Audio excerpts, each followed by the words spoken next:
ಅದಕ್ಕೂ ಮುನ್ನ ಒಂದು ಬ್ರೇಕಿಂಗ್ ನ್ಯೂಸ್ ಬರ್ತಾ ಇದೆ, ಬನ್ನಿ ನೋಡೋಣ.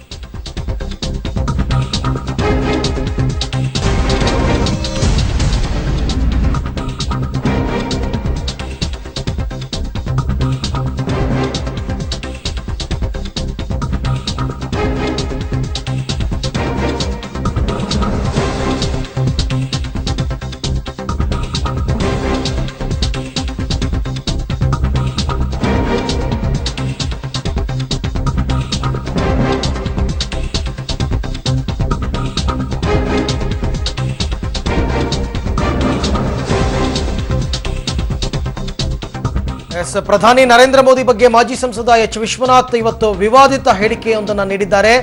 ನಾಯಿ ಎತ್ತಿನ ಗಾಡಿ ಕೆಳಗೆ ಹೋಗ್ತಾ ಇದ್ರೆ ತಾನೇ ಎತ್ತಿನ ಗಾಡಿಯನ್ನ ಎಳೆದಿರತಕ್ಕಂಥದ್ದು ಅನ್ನೋ ಫೀಲ್ ಆಗುತ್ತೆ. ಪ್ರಧಾನಿ ನರೇಂದ್ರ ಮೋದಿ ಹೀಗೆ ಯಾರೋ ಎಳೆದ ಗಾಡಿಯನ್ನ ತಾವು ಎಳಿತಾ ಇದೀವಿ ಅಂತಕ್ಕಂಥ ಭಾವನೆಯಲ್ಲಿ ಇದ್ದಾರೆ. ಅಂದ್ರೆ ಇಲ್ಲಿ ಅತ್ಯಂತ ವಿವಾದ ಅಂತಂದ್ರೆ ಇಲ್ಲಿ ನಾಯಿಯನ್ನ ಪ್ರಧಾನಿ ನರೇಂದ್ರ ಮೋದಿಗಳಿಗೆ ಇವರು ಹೋಲಿಸಿರ್ತಕ್ಕಂಥದ್ದು ಅತ್ಯಂತ ಅಕ್ಷಮ್ಯ. ಇದು ಯಾಕೆಂತಂದ್ರೆ ಅವ್ರು ಯಾರೇ ಆಗಲಿ ಅವರು ದೇಶದ ಪ್ರಧಾನಿ ಅಂದಂತಹ ಸಂದರ್ಭದಲ್ಲಿ ಯಾರ ವಿರುದ್ಧ ಯಾವ ಹೋಲಿಕೆಯನ್ನ ಮಾಡ್ತಾ ಇದೀವಿ ಅಂತಕ್ಕಂಥದ್ದನ್ನ ಸ್ವಲ್ಪ ಮನಸ್ಸಿನಲ್ಲಿ ಇಟ್ಕೊಂಡು ಮಾತಾಡಬೇಕಾಗುತ್ತೆ. ವಿಶ್ವನಾಥ್ ಯಾವಾಗಲೂ ಹೀಗೇನೆ ವಿವಾದಗಳನ್ನ ತಮ್ಮ ಮೈ ಮೇಲೆ ಎಳ್ಕೊಳ್ತಕ್ಕಂಥದ್ರಲ್ಲಿ ಸಿದ್ಧಹಸ್ತರು. ಈ ಹಿಂದೆನೂ ಕೂಡ ಈ ರೀತಿ ಅನೇಕ ವಿವಾದಿತ ಹೇಳಿಕೆಗಳನ್ನ ಕೊಟ್ಟಿದ್ದಾರೆ. ಸಿದ್ದರಾಮಯ್ಯನವರ ವಿರುದ್ಧ ಹೇಳಿಕೆಯನ್ನ ಕೊಟ್ಟಿದ್ದಾರೆ, ಜನಾರ್ದನ ಪೂಜಾರಿ ವಿರುದ್ಧ ಹೇಳಿಕೆಯನ್ನ ಕೊಟ್ಟಿದ್ದಾರೆ, ಹೈಕಮಾಂಡ್ ತನಕನೂ ಹೊರಟೋಗಿದ್ದಾರೆ. ಹೈಕಮಾಂಡ್ ಮೇಲೂ ಕೂಡ ಅವರು ಕಿಡಿಕಾರಿದ್ದಾರೆ. ಈಗ ನಾಯಿ ಎತ್ತಿನ ಗಾಡಿ ಕೆಳಗಡೆ ನಡ್ಕೊಂಡು ಹೋಗ್ತಾ ಇದ್ರೆ ತಾನೇ ಎತ್ತಿನ ಗಾಡಿಯನ್ನ ಎಳಿತಿದ್ದೀನಿ ಅಂತಕ್ಕಂಥ ಫೀಲಿಂಗ್ ಅಲ್ಲಿ ಇರುತ್ತೆ. ಹಾಗೆ ಮೋದಿಯು ಯಾರೋ ಎಳೆದ ಗಾಡಿಯನ್ನ ತಾವು ಎಳಿತಾ ಇರೋದಾಗಿ ಭಾವಿಸಿದ್ದಾರೆ ಅಂತ ಹೇಳುವ ಮುಖಾಂತರ ಮತ್ತೊಂದು ವಿವಾದವನ್ನ ಈಗ ಹುಟ್ಟಾಕಿದ್ದಾರೆ. ನರೇಂದ್ರ ಮೋದಿ ಅವರ ನಿರ್ಧಾರವನ್ನ ಇವರು ಈ ರೀತಿ ಖಂಡಿಸಬಹುದು, ಆದರೆ ಹೋಲಿಕೆ ಸರಿಯಿಲ್ಲ ಅನ್ನುವಂತಹ ಮಾತು ಎಲ್ಲೆಡೆ ಕೇಳಿ ಬರ್ತಾ ಇದೆ. ಈ ಬಗ್ಗೆ ಮತ್ತಷ್ಟು ಮಾಹಿತಿಯನ್ನ ಪಡೆಯೋಣ ನಮ್ಮ ಪ್ರತಿನಿಧಿ ಕೆಪಿ ನಾಗರಾಜ್ ಅವರಿಂದ. ನಾಗರಾಜ್, ಯಾವ ಸಂದರ್ಭದಲ್ಲಿ ವಿಶ್ವನಾಥ್ ಅವರು ಈ ಮಾತನ್ನ ಆಡಿದ್ರು? ಯಾರು ಕೂಡ ಅಲ್ಲಿದ್ದಂಥವ್ರು ಈ ಮಾತನ್ನ ಖಂಡಿಸ್ಲಿಲ್ವಾ? ಯಾಕೆಂದ್ರೆ ಪ್ರಧಾನಿ ಮೋದಿಯನ್ನ ಇವರು ನಾಯಿಗೆ ಹೋಲಿಸಿರ್ತಕ್ಕಂಥದನ್ನ ಯಾರು ಖಂಡಿಸ್ಲಿಲ್ವಾ ಅಲ್ಲಿ ಅಂತ? ಅರವಿಂದ್, ಮೈಸೂರಿನಲ್ಲಿ ಇವತ್ತು ನೋಟ್ ಬ್ಯಾನ್ ವಿಚಾರವಾಗಿ ಮೈಸೂರಿನ ಜಿಲ್ಲಾಧಿಕಾರಿ ಕಚೇರಿ ಮುಂಭಾಗದಲ್ಲಿ ಕಾಂಗ್ರೆಸ್ ಪ್ರತಿಭಟನೆ ಏರ್ಪಾಡು ಮಾಡಲಾಗಿತ್ತು. ಈ ಪ್ರತಿಭಟನೆಯಲ್ಲಿ ಮಾತಾಡ್ತಾ ಇದ್ದಂತ ಸಂದರ್ಭದಲ್ಲಿ ವಿಶ್ವನಾಥ್ ಅವರು ತಮ್ಮ ಎಂದಿನ ಮಾತಿನ ದಾಟಿಯಲ್ಲಿಯೇ ಇವತ್ತು ನರೇಂದ್ರ ಮೋದಿ ಅವರ ವಿರುದ್ಧ ವ್ಯಂಗ್ಯವಾಡಿದ್ರು. ಅಂದ್ರೆ ಟೀಕೆ ಮಾಡುವಂತಹ ಬರದಲ್ಲಿ ನರೇಂದ್ರ ಮೋದಿ ಅವರನ್ನ ನಾಯಿಗೆ ಹೋಲಿಕೆ ಮಾಡಿದ್ರು. ಸಾಮಾನ್ಯವಾಗಿ ಎತ್ತಿನ ಗಾಡಿಗಳ ಕೆಳಗಡೆ ನಾಯಿಗಳು ಹೋಗ್ತಾ ಇರುತ್ತೆ, ನಾಯಿಗೆ ಒಂದು ಭ್ರಮೆ ಇರುತ್ತೆ, ನಾನು ಎತ್ತಿನ ಗಾಡಿಯನ್ನು ಎಳಿತಾ ಇದ್ದೀನಿ ಎನ್ನುವಂತಹದ್ದು. ಅದೇ ರೀತಿಯಾಗಿ ನರೇಂದ್ರ ಮೋದಿ ಅವರು ಕೂಡ ಅದೇ ರೀತಿಯಾಗಿ ತನ್ನಿಂದ ಈ ದೇಶ ನಡೀತಾ ಇದೆ ಅನ್ನುವಂತಹ ಭ್ರಮೆಯಲ್ಲಿದ್ದಾರೆ.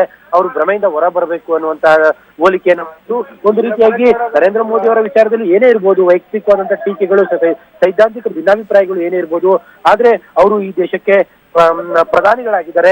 ಇಂತಹ ಸಂದರ್ಭದಲ್ಲಿ ಅವರನ್ನ ಈ ರೀತಿಯಾಗಿ ಹೋಲಿಕೆ ಮಾಡುವಂತಹದ್ದು ಎಷ್ಟು ಸರಿ ಅನ್ನುವಂತಹದ್ದು ಈಗ ಇದ್ದಿರುವಂತಹ ಪ್ರಶ್ನೆ. ಅರವಿಂದ್, ಅಂದ್ರೆ ನಾಗರಾಜ್, ಇದು ಭಾಷಣ ಮಾಡುವ ಸಂದರ್ಭದಲ್ಲಿ ಆಡಿದ ಮಾತಾ ಅಥವಾ ಮಾಧ್ಯಮಗಳಿಗೆ ಹೇಳಿಕೆ ಕೊಡಬೇಕಾದ್ರೆ ಆಡಿದ ಮಾತಾ ಅಂತ?